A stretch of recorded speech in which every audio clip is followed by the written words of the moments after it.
Pradeep bliss project విషయంలో హైడ్రా తప్పటడుగులు వేస్తోందా? అందులో కొన్న హోం బయ్యర్లను తప్పుదారి పట్టించే ప్రయత్నం చేస్తుందా అంటే అవుననే సమాధానం వినిపిస్తుంది. ఎందుకో చెబుతాను, ఇప్పుడు వినండి.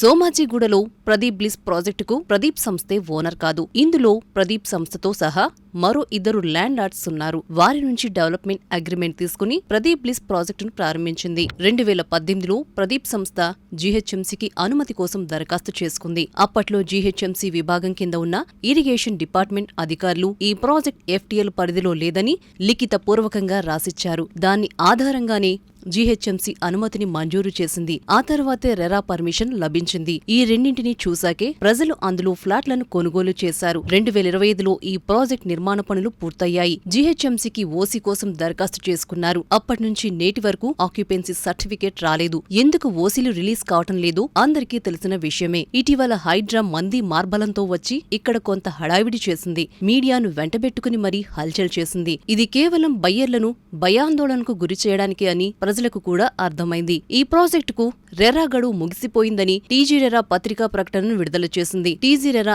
ఆరంభమైన నాటి నుంచి ఇలా ఏ ప్రాజెక్టు గురించి కూడా ప్రకటన విడుదల చేసింది లేదు. అసలు పనిని చేయకుండా కొసరు పని చేయడమంటే ఇదేనని నిర్మాణ రంగం కూడా ముక్త కంఠంతో వ్యాఖ్యానిస్తోంది. జీహెచ్ఎంసీ టీజీ రెరా అనుమతి గల ప్రాజెక్టుల్ని హైడ్రా టార్గెట్ చేయడం దేనికి సంకేతం అంటే హైదరాబాద్లో చెరువుల పక్కన నిబంధనల మేరకు ప్రాజెక్టుల్ని కట్టకూడదా? ఒకవేళ కడితే అందులో కొన్నవారిని బెదిరిస్తారా? ఆయా ప్రాజెక్టులను కట్టిన వారిని భయపెడతారా? అసలు ఎటుపోతుంది తెలంగాణ నిర్మాణ రంగం? ఇలాగైతే నగరంలో సొంతిల్లు ఎవరు కొంటారు? ఇన్వెస్ట్మెంట్లు ఎవరు చేస్తారు?